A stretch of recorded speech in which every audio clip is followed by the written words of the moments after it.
맛없는 세상을 재미있게 하고 어두운 세상을 비추는 저희들 되게 하시기를 소원합니다. 지난 월요일에 저희 중고등부 아이들과 함께 수련회를 다녀왔습니다. 롯데월드로 다녀왔는데요, 수련회 도중에 제가 롯데월드 가서 걸음수를 헤아려 보니까 25,000보. 우리 아이들은 분명히 더 걸었겠죠? 함께 걸으면서 이야기하고 친해지고 서로를 알아가는 그런 시간들이 되었습니다. 이 관계를 통해서 복음이 전달될 것을 믿고 또한 감사합니다. 먼저는 기쁨을 주신 우리 하나님께 감사하고요, 또 위에서 기도해 주시고 후원해 주시고 함께 해주신 우리 성도님들 진심으로 감사드립니다. 오늘 우리가 함께 나눌 본문 산상수훈의 결론 부분입니다. 마태복음 5장부터 7장까지를 산상수훈이라고 부르는데 이 산상수훈 전체의 결론이기도 합니다. 그런데 이 산상수훈을 묵상할수록 예수님이 우리를 얼마나 귀하게 여기시는지, 얼마나 우리를 사랑하시는지를 발견하게 됩니다. 주님이 우리를 향해서 뭐라고 부르시죠? 너희는 세상의 소금이다, 너희는 세상의 빛이다, 이렇게 말씀하세요. 지금 우리의 모습을 보면 한없이 부족하기 짝이 없습니다. 그러나 주님이 우리를 기대하시고 주님이 우리와 함께 하셔서 우리를 통해서 이루실 하나님의 계획과 그 기대가 어떠한 것인지를 우리는 발견하게 되는 것입니다. 주님이 우리가 천국 백성답게 살아갈 수 있도록 우리를 이끌고 계시는 줄 믿습니다. 천국은 이 다음에 우리가 죽어서만 가는 나라가 아니고 이 땅에서부터 우리 주님과 동행하며 누리는 나라인 줄 믿습니다. 그렇게 그 나라를 누리려면 어떻게 해야 하는가? 그 선택의 중요한 기준들을 우리에게 주시면서 우리를 이끌고 계시는 것입니다. 천국에 관련된 아주 오래된 이야기가 있습니다. 이 이야기는 성경에 나온 것이 아니에요. 졸면서 들으시면 성경 이야기와 짬뽕이 될 수가 있습니다. 집중하셔야 합니다. 한 사람이 죽었어요. 죽어서 천국 문 앞에 서게 되는데 그 문 앞에서 가브리엘 천사가 이렇게 이야기합니다. 자, 이제 이곳에 들어갈 수 있는 방법을 알려드리겠습니다. 당신이 평생 살아오면서 행했던 선한 일들을 다 이야기해 보십시오. 그것을 점수로 매겨서 제가 알려드리도록 하겠습니다. 들어가려면 100점을 획득하셔야 됩니다. 이제 부지런히 머리를 돌리기 시작하는 거예요. 그래서 그가 천사에게 이야기합니다. 예, 저는 결혼해서 한 여자와 50년을 살았습니다. 한 번도 아내를 속인 적이 없습니다. 그냥 마음속으로도 다른 여인을 품어본 적도 없습니다. 여러분 몇 점이요? 말이 없으세요? 천사가 대답합니다. 와, 너무 잘했습니다. 3점 드리겠습니다. 남자는 믿을 수 없다는 표정으로 물었습니다. 3점이요? 3점이라고요? 그리고 다시 다른 행동들을 막 생각하기 시작합니다. 교회에서 행동하고 봉사하고 했던 것들이 생각이 막 나는 거예요. 저는 평생 교회를 다녔고요, 한 번도 빠짐없이 물질로 헌신하고 교회를 섬겼습니다. 주님이 저에게 맡기신 일이라면 어떤 일이든지 감사하면서 감당하였습니다. 그러자 천사 가브리엘이 대답합니다. 예, 너무 잘했습니다. 1점 드리도록 하겠습니다. 점점 마음속에 이제 무거운 마음들이 생기기 시작하는 거예요. 아니, 1점? 이 염려가 막 찾아오기 시작합니다. 이번에는 자신의 개인적인 삶에 대해서 이야기하고 싶은데 사실은 숨겨놓은 비장의 무기가 있었어요. 그래서 이제 그것을 꺼내놓기 시작합니다. 사실 저는 마을을 돌아다니면서 헐벗고 굶주리고 집 없는 사람들을 저희 집에 데려다가 먹이고 입히고 재웠습니다. 그들이 먹고 싶다고 하는 거 다 공급했습니다. 그러자 천사가 이렇게 대답했습니다. 너무너무 잘했습니다. 몇 점이요?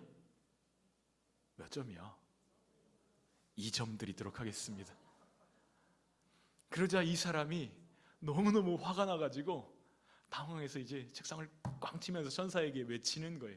아니, 이런 식으로밖에 점수를 받을 수 없다면 천국에 들어갈 수 있는 길은 오직 하나님 은혜밖에 없겠네요?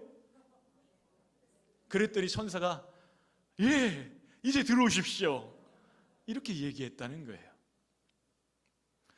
천국과 영생은 값 없이 주시는 하나님의 선물입니다. 영생은 돈이나 공로나 자격으로 얻는 것이 아닙니다. 하나님 은혜로 받는 선물입니다. 우리 이제 다시 성경으로 돌아가서 그렇다면 어떤 사람이 천국에 들어갈 수 있는가? 21절 말씀 함께 읽어볼까요? 시작. 나더러 주여 주여 하는 자마다 다 천국에 들어갈 것이 아니요 다만 하늘에 계신 내 아버지의 뜻대로 행하는 자라야 들어가리라. 여러분, 예수님을 향해서 주여 이렇게 부른다는 것은 예수님을 완전히 모르는 사람일 가능성이 전혀 없습니다. 여러분, 엄마 하고 부르는 거하고 엄마 엄마 하고 부르는 거하고 뭐가 더 자연스럽고 다정하게 느껴지세요? 두 번 부르는 것이죠. 히브리어 문법이 그래요. 다정하고 친할수록 두 번 고백합니다. 옆에 있는 분들에게 인사할 텐데 샬롬 하고 인사할 텐데 친한 숫자만큼 샬롬을 반복하시면 돼요. 한번 인사해 볼까요? 시작. 샬롬 샬롬. 이제 멈추셔도 됩니다. 이렇게 표현하는 거예요. 그러니까 주여 하고 부르는 게 아니고 주여 주여 하고 부른다는 것은 주님과 친밀함을 과시하는 사람이라는 것을 알 수가 있어요. 예수님을 전혀 모르는 불신자가 아닙니다. 예수님 아는 사람이에요. 그런데 주님은 주여 주여 하는 자가 아니라 하나님의 뜻대로 행하는 자라야 천국에 들어가리라 이렇게 말씀하십니다.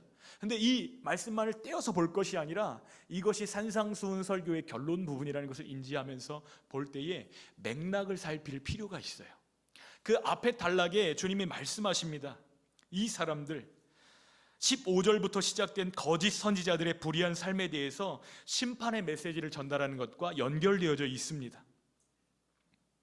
나쁜 열매를 맺는 거짓 선지자들은 심판의 날에 불 가운데 던져지게 될 것입니다. 주여 주여 주님의 이름을 들먹이지만 정작 자기 유익만 추구하고 하나님 뜻대로 행하지 않는 자들이 거짓 선지자라고 말씀하시는 거예요. 예수님이 중요하게 여기시는 것은 공허한 말이 아니라 정말로 하나님을 사랑하고 하나님 앞에서 드리는 순종과 행동입니다. 야고보서 2장 14절부터 17절 말씀을 읽을 텐데 조금 천천히 한번 읽어볼게요. 시작. 내 형제들아, 만일 사람이 믿음이 있노라 하고 행함이 없으면 무슨 유익이 있으리요? 그 믿음이 능히 자기를 구원하겠느냐? 만일 형제나 자매가 헐벗고 일용할 양식이 없는데 너희 중에 누구든지 그에게 이르되 평안히 가라, 덥게 하라, 배부르게 하라 하며 그 몸에 쓸 것을 주지 아니하면 무슨 유익이 있으리요? 이와 같이 행함이 없는 믿음은 그 자체가 죽은 것이라. 행함이 없는 믿음은 그 자체가 어떤 것이라고요? 죽은 것이다 이렇게 말씀하십니다. 어떤 사람이 여러분들에게 와서 여기 대단히 단지, 아파트 단지가 조성될 예정입니다. 그러니까 여러분 투자하십시오. 거창하게 홍보를 하고 홍보관을 열어놓고 막 이제 사람들 투자자를 끌어모읍니다. 그런데 1년이 지나도 터가 닦여지지가 않고 2년이 지나도 건물이 올라가지 않아요. 그 사람 무엇이죠? 사기꾼입니다. 사기꾼이에요. 청소년들이 이런 이야기 많이 합니다. 저는 커서 뭐가 될 거예요. 그런데 여러분, 그 아이가 정말 그 사람이 될지 안 될지는 어떻게 알 수 있죠? 그 아이가 지금 읽고 있는 책을 보면 알 수 있어요. 그 아이가 열심히 모으고 있는 정보들을 보면 알 수가 있습니다. 그것이 5년 뒤, 10년 뒤 그 아이의 미래를 결정하기 때문입니다. 여러분, 요즘 SNS에 보면은 개인이 챌린지를 해가지고 올리는 영상들이 많이 올라옵니다. 어떤 미국인이 푸시업 챌린지를 한 사진을 하나 캡처했는데요. 1일차 그리고 30일차 비교해서 올린 사진입니다. 여러분들 이거 하시고 계시는 분들 계시죠? 안 계신가요? 부끄러워가지고 못 올리시나요? 근데 일부러 올리는 거예요. 다른 사람들 앞에서 내가 이 약속을 성실하게 지키기 위해서. 근데 매일매일 푸시업을 100회씩 했을 뿐인데 1일차와 30일차의 몸이 같아요? 달라요? 다릅니다. 매일매일 하나님 말씀에 순종하는 것이 이렇게 우리를 다르게 만들 거예요. 그러나 천국에 들어가는 자, 예수님의 참 제자라고 말하면서도 말 따로 믿음 따로 고백 따로 행동 따로라고 한다면 그것은 속이는 것입니다. 누구를 속이는 것일까요? 자기 자신을 속이는 것입니다. 22절에 주여 주여 말만 하는 사람들의 특징이 기록되어져 있습니다. 22절 말씀 읽어볼까요? 시작. 그날에 많은 사람이 나더러 이르되 주여 주여 우리가 주의 이름으로 선지자 노릇하며 주의 이름으로 귀신을 쫓아내며 주의 이름으로 많은 권능을 행하지 아니하였나이까 하리니. 여러분, 이 사람들은 주의 이름으로 놀라운 일들을 행합니다. 첫 번째, 무슨 일을 행하죠? 선지자 노릇합니다. 이 무슨 뜻이냐면 예수님의 이름으로 예언했다는 거예요. 기도하면서 다른 사람들에게 되어질 일들을 알려줍니다. 대단한 일들이에요. 또 어떤 일들을 했죠? 귀신을 쫓아냅니다. 여러분, 귀신을 쫓아내려면 누구보다 강해야 되죠? 귀신보다 강하지 않으면 안 돼요. 하나님의 능력을 드러내는 행동입니다. 또 이들이 어떤 일들을 했죠? 많은 권능을 행하였다, 이렇게 말씀하고 있습니다. 수많은 기적과 놀라운 체험들이 이들을 따라다녔습니다. 정말 대단하지 않습니까? 이런 사람들이 천국 못 들어간다면 누가 들어갈 수 있겠어요? 그런데 예수님은 주님의 이름으로 많은 권능을 행했다고 자랑하는 그들에게 뭐라고 말씀하시죠? 23절 말씀 함께 읽어볼까요? 시작. 그때에 내가 그들에게 밝히 말하되 내가 너희를 도무지 알지 못하니 불법을 행하는 자들아 내게서 떠나가라 하리라. 예수님이 그 사람들을 바라보시면서 말씀하십니다. 너희 누구니? 너 누구야? 난 너희들 모른다, 이렇게 말씀하시는 거예요. 오히려 그들을 향해서 불법을 행하는 자들아, 이 약한 자들아 나를 떠나가라, 주께서 이렇게 말씀하십니다. 거짓 선지자들은 예수님의 이름으로 예언도 하고 병도 고치고 귀신도 쫓아낼 거예요. 그런데 그들은 종교적 행동으로만 그 일들을 감당할 뿐 아버지의 뜻을 행하는 자들이 아니라고 말씀하시는 것입니다. 여러분, 우리는 어떤가요? 하나님 앞에서 주여 주여 믿음의 고백이 우리에게 있습니까? 하나님 앞에서 하나님을 사랑하고 그 말씀을 따라 순종하려는 순종의 몸부림이 우리 안에 있습니까? 입으로는 주님을 위한다고 하면서 정작 하나님의 뜻과는 반대 방향으로 계속해서 가고 있지는 않습니까?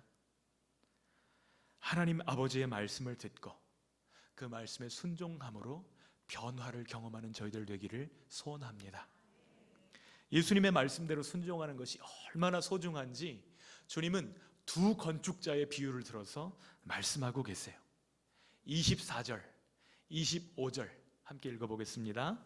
그러므로 누구든지 나의 이 말을 듣고 행하는 자는 그 집을 반석 위에 지은 지혜로운 사람 같으리니 비가 내리고 창수가 나고 바람이 불어 그 집에 부딪히되 무너지지 아니하나니 이는 주추를 반석 위에 놓은 까닭이요. 여러분, 집을 튼튼하게 짓기 위해서 가장 중요한 것이 무엇이죠? 그렇죠, 기초입니다. 기초. 제가 건축에 대해서 전문가는 아니지만 롯데타워 공사하는 장면을 한 5년 동안 계속 지켜봤어요. 처음 지어지는 장면부터 완공되는 순간까지를 다 보았습니다. 그런데 그것을 보면서 깨달은 것이 하나 있어요. 123층 건물을 올리기 위해서는 지하 38m까지 터를 파야 되는구나, 이것을 알게 되었어요. 터를 파다 어디까지 팠냐면 화강암 안반층이 드러날 때까지 팠어요. 거기에 30m 길이로 직경 1m의 파일을 박는데 108개의 파일들을 박습니다. 그리고 이 건물을 올리는 거예요. 무너질까요? 안 무너질까요? 여러분, 얼마나 깊이 파고 얼마나 단단하게 파일을 박았는지 그 모든 광경들을 지켜보았습니다. 근데 롯데타워 전체의 무게가 75만 톤이래요. 그러니까 75kg 성인이 1000만 명이 있어야 되는 숫자예요. 서울 시민 거의 전체가 이 롯데타워 무게와 거의 비슷합니다. 그런데 만약 이 건물을 화강암 안반층이 아니고 잠실 그 모래뻘 위에다 그냥 세웠다고 한번 생각해 보세요. 어떻게 될까요? 상상하기도 끔찍합니다. 두 건축가가 모두 집을 지어요. 그런데 한 건축가는 모래 위에다 집을 짓고 한 건축가는 반석 위에다 집을 지었다고 말씀하세요. 배경을 좀 이해할 필요가 있는데 팔레스타인 지역은 건기와 우기가 있습니다. 한참 동안 비가 내리지 않으면 강인데 강인지 알아볼 수 없을 만큼 메마른 땅으로 바뀌는 거예요. 여러분, 이 땅을 누가 강이라고 인식할 수 있겠어요? 비가 내리지 않으면 알 수가 없는 것입니다. 그래서 사람들이 집을 지어요. 한 사람은 모래 위에, 한 사람은 반석 위에 집을 짓습니다. 그러나 우기가 와서 폭우가 쏟아지기 시작합니다. 그리고 그 물들이 불어나기 시작해서 홍수가 돼요. 그리고 바람이 불어서 그 집을 때립니다. 그러면 그 공력이 드러나게 되는 거예요. 어떤 집이 안전할까요? 그렇죠. 모래 위에 집은 무너질 것이고 반석 위에 세운 집은 무너지지 않을 것입니다. 누가 지혜로운 사람이죠? 두 건축가 모두가 예수님의 말씀을 들었어요. 하지만 듣고 행한 사람이 있는 반면에 듣는 것으로 만족하고 끝내버린 사람들도 있었다는 사실입니다. 여러분, 그렇다면 누가 지혜로운 사람이죠? 우리가 대답을 안 한다고 정답을 피해갈 수는 없습니다. 말씀을 잘 듣고 말씀대로 행하는 자가 참 지혜로운 사람이다. 아버지의 뜻대로 행하는 것이 집을 반석 위에 지은 것과 같다고 말씀하시는 거예요. 왜 그렇죠? 주님을 알고 주님을 사랑하고 주님의 말씀에 신뢰하면서 그 말씀대로 순종할 때에 그 통치가 그 사람의 삶 가운데, 그 사람의 가정 가운데, 그 사람의 인생 가운데 임하기 때문입니다. 주님의 통치를 받으며 끝까지 그 인생을 경험한 경영한 사람만이 천국까지 인도받을 수 있기 때문에 그래요. 반석 위에 세우는 자가 지혜로운 사람이라고 말씀하셨는데, 그렇다면 영원한 반석, 흔들리지 않는 그 반석이 무엇이죠? 우리 한번 말씀을 찾아볼까요? 사무엘하 22장 32절 말씀 함께 읽겠습니다. 시작. 여호와 외에 누가 하나님이며 우리 하나님 외에 누가 반석이냐? 누가 반석이라고요? 하나님이 반석이시다. 이사야 26장 4절도 읽겠습니다. 시작. 너희는 여호와를 영원히 신뢰하라. 주 여호와는 영원한 반석이심이로다. 아멘. 누가 반석이시라고요? 주 여호와께서 영원한 반석이시라고 말씀합니다.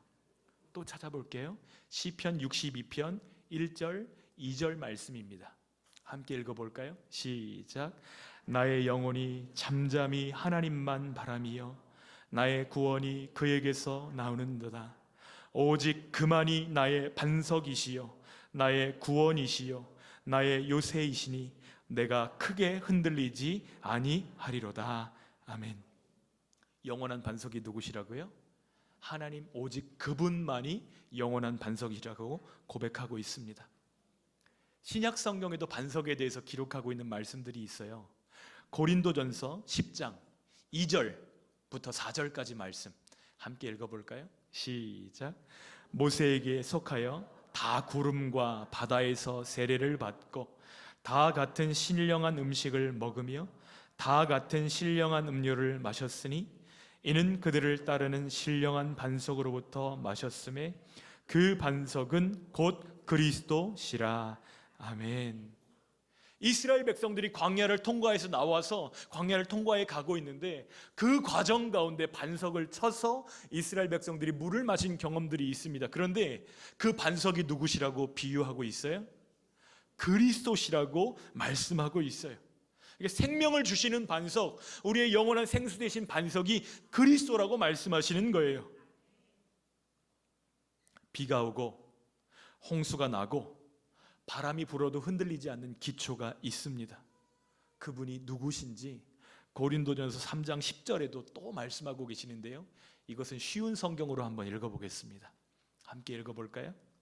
아무도 이미 놓여있는 기초 외에 다른 기초를 놓을 수 없습니다. 왜냐하면 그 기초는 예수 그리스도이시기 때문입니다. 무너지지 않을 삶의 기초, 영원히 우리를 목마르지 않게 하실 그 반석 누구시라고요? 그리스도, 오직 예수 그리스도밖에는 없습니다.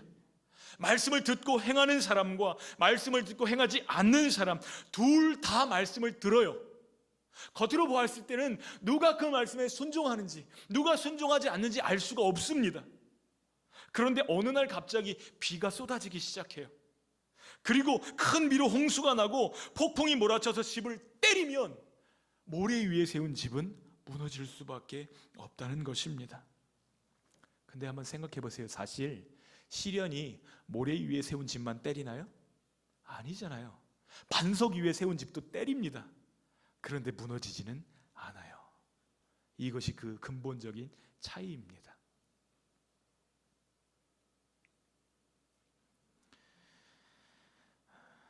시련이 우리를 피해가면 좋겠는데 그렇게 하지 않습니다. 그러나 말씀을 듣고 순종하는 자, 그 시련 가운데서도 무너지지 않고 그 믿음을 지키게 되는 줄 믿습니다.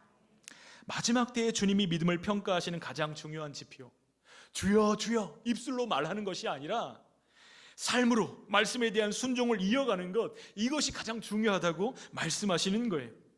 여러분, 요즘처럼 말씀 듣기 좋은 때가 어디 있습니까? 휴대폰을 열어서 유튜브만 열어도 말씀 천지입니다. 여러분이 듣고 싶은 목사님의 말씀을 꺼내서 듣고 싶은 주제, 듣고 싶은 본문의 말씀을 언제고 들을 수 있는 때가 왔어요. 그런데 여러분, 그 어느 때보다도 기독교인들이 약한 시절을 살아가고 있습니다. 왜 그렇죠? 말씀이 없어서 약한 것인가요? 아닙니다. 말씀에 대한 순종이 없기 때문입니다. 그 말씀이 경험되지 않고 그 말씀을 듣고 즐기는 사람들만 많이 있기 때문에 그렇습니다. 주님은 실천으로 이어지는 말씀, 순종으로 경험된 말씀, 천국 백성의 삶을 우리가 갖추기를 원하시는 것입니다. 왜요? 우리가 모래 위에 지은 집으로 무너지는 것이 아니라 반석 위에 지은 집으로 하나님의 영광을 드러내기를 기대하시기 때문입니다. 제자가 된다는 것은 듣고 즐기는 정도가 아닙니다. 어떤 가수가 좋아서 막 열광하는 팬들은 듣고 즐기는 데서 멈춥니다. 그러나 예수님의 참 제자는 예수님을 믿고 예수님을 사랑하고 예수님을 따라갑니다. 내게 어떠한 대가가 요구된다 할지라도 예수님이 나를 사랑하신 그 사랑을 정말로 알기 때문에 그 사랑 앞에 반응하는 사람이 진짜 제자인 것입니다. 사랑하는 여러분, 저는 여러분들의 인생이 무너지지 않을 인생 되시기를 축복합니다. 저는 여러분의 가정이 무너지지 않을 가정 되시기를 축복합니다. 저는 여러분의 가정이, 여러분의 믿음이 무너지지 않을 믿음 되어지기를 축복합니다. 어떻게 해야 되죠? 기초가 중요하단 말이에요. 기초요. 반석이신 예수님 위에 우리 인생을 세워야 합니다. 이 말은 나의 구원자로, 나의 반석이신 예수님, 예수님만을 나의 구원자로 믿겠습니다. 나의 믿음의 대상을 오직 예수님으로 한정하겠습니다라는 고백이에요. 그리고 지금까지 내가 걸어오던 그 길이 예수님이 기뻐하는 길, 하나님이 기뻐하는 길과 일치되지 않는다고 한다면 나는 방향을 돌이켜서 하나님이 기뻐하시는 그 길로 걸어가겠습니다. 이 고백입니다. 이것이 이 땅에서부터 천국을 누리며 예수님과 동행하는 비밀입니다. 여러분, 그렇게 하시겠습니까? 삶의 기초가 중요해요. 저희 집 앞에 8차선 도로가 있었거든요. 되게 큰 도로예요. 그런데 그 도로가 어느 날 갑자기 구멍이 뻥 하고 뚫려버렸습니다. 육기 위에 올라가서 그 구멍을 내려다보니까 구멍 크기는 작은데 구멍 밑에는 빈 공간이 엄청나게 크더라고요. 싱크홀이었어요. 그것을 메우는 데만 몇 달의 시간이 걸렸습니다. 몇 대의 트럭이 왔다 갔는지 몰라요. 여러분, 겉으로 봤을 때는 잘 몰랐어요. 그 길이 괜찮은 줄 알고 그 길로 운전하면서 다녔습니다. 그런데 기초가 부실했던 거예요. 비가 올 때마다 물길이 나가지고 모래가 쓸려 나가기 시작하는데 큰 터널이 될 때까지도 알지 못했던 것입니다. 그러나 어느 날 갑자기 뻥 하고 뚫린 것입니다. 여러분, 우리 주위에 있는 사람들 가운데 겉으로 보기에는 괜찮아 보이는데 어느 날 갑자기 무너지는 사람들이 얼마나 많습니까? 어느 날 갑자기 삶을 포기하고, 어느 날 갑자기 무기력하게 되고, 어느 날 갑자기 공황장애에 걸리고, 어느 날 갑자기 아무것도 할 수 없다고 덜덜 떨면서 쓰러져 버리는 사람들이 얼마나 많습니까? 무엇이 문제죠? 기초입니다. 눈에 보이는 건물, 외관 중요하죠. 그러나 그 건물을 유지하는 골조, 골조에 들어간 철근의 두께, 사실은 이런 것들이 실제 건물을 유지하는 힘 아닙니까? 여러분, 우리 믿음을 유지하는 뼈대, 골조, 보이지 않는 부분들이 예수님을 바로 아는 믿음이기를 원합니다. 예수님과 동행하는 관계이기를 원합니다. 또 그 말씀에 순종하는 하루이기를 소원합니다.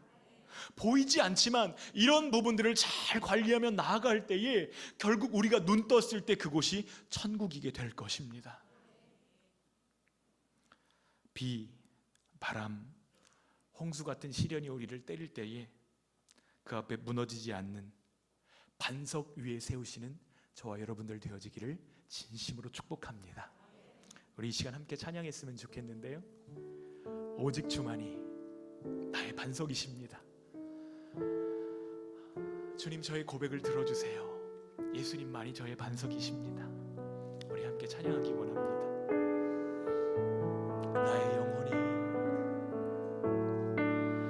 나의 영혼이 잠잠히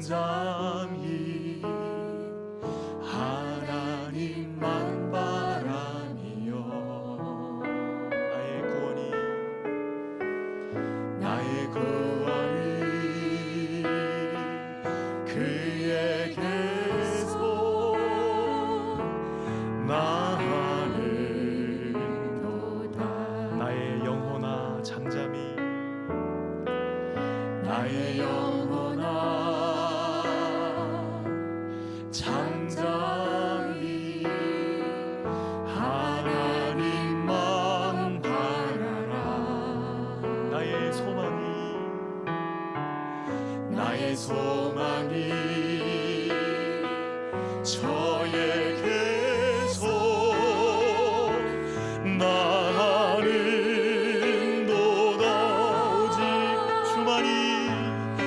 오직 주만이 나의 반석 나의 구원이시니 오직 주만이 나의 산소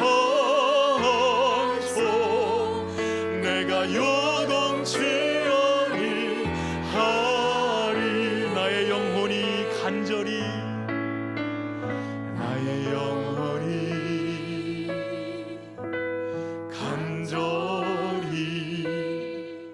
여호와를 갈망하며 나의 입술이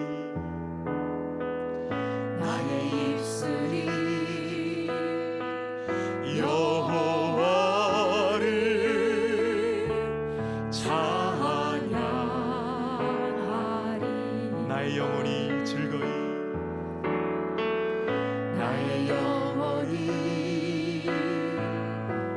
즐거이 여호와를 따르리니 나의 평생의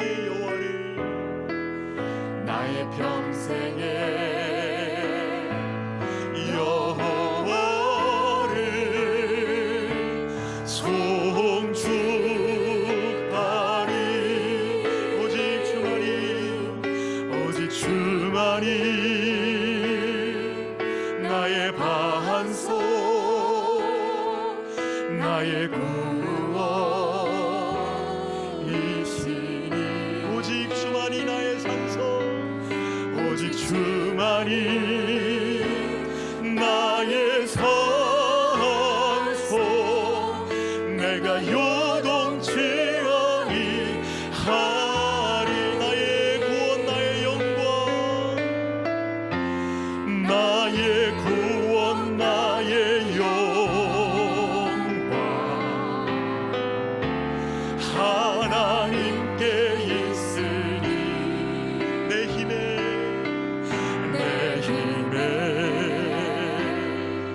반석과 피난처 되시네. 우리 다 같이 일어나서 고백할까요? 오직 주만이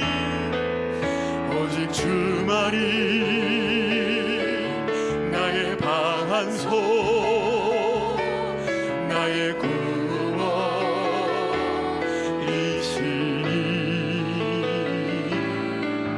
오직 주만이 나의 산소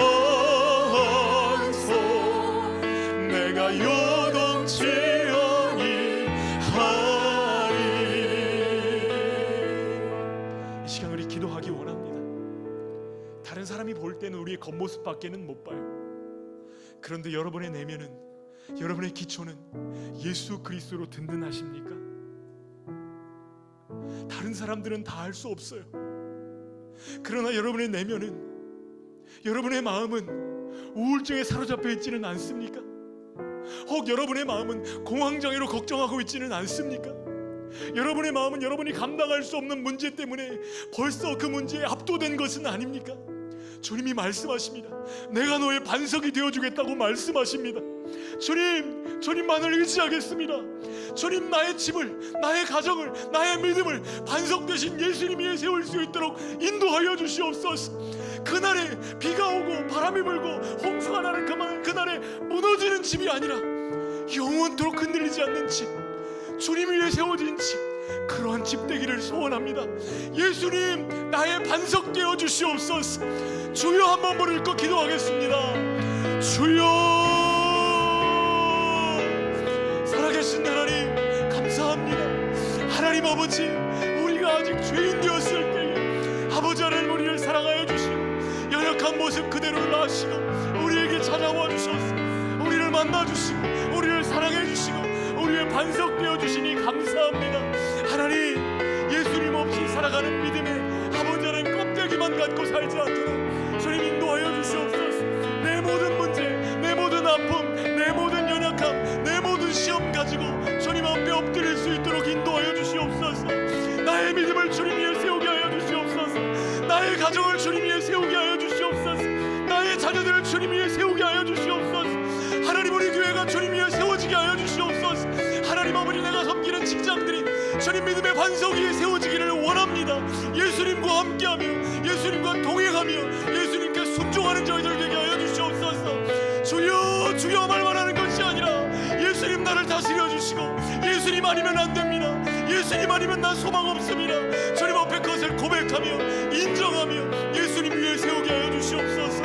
영원한 반석 되신 주님, 오직 주만이 나의 반석이심을 고백하였습니다. 하나님 아버지, 이번 주간에도 저희를 흔들며 저희를 넘어지게 하며 저희를 낙심하게 하는 모든 시련으로부터 반석 되신 예수 그리스도를 경험할 수 있도록 인도하여 주시옵소서. 함께하여 주시옵소서. 사랑이 많으신 하나님, 우리를 사랑하여 주시고 주님의 백성, 천국 백성 삼아주시니 감사합니다. 하나님, 우리 삶에 보이지 않는 기초 예수 그리스도이신 줄 믿습니다. 주님 위에 세우게 하여 주시옵소서. 듣고 즐기는 데서 멈추는 것이 아니고, 주님, 주님의 말씀이 저의 생명입니다 고백하며 순종할 수 있도록 저희를 인도하여 주시옵소서. 그 반석 위에 우리의 믿음 세우게 하여 주시고, 그 반석 위에 우리의 자녀를 세우게 하여 주시고, 그 반석 위에 우리의 교회가 서게 하여 주시고, 하나님 아버지, 그 반석 되신 예수님과 동행하며 우리를 심으신 직장을 세워갈 수 있도록 인도하여 주시옵소서. 주님, 우리를 통하여 영광 받으시기를 소원합니다. 주님, 천국을 누리며 천국을 끼치는 주님의 백성들로 살게 하여 주시옵소서. 예수님의 이름으로 간절히 기도합니다.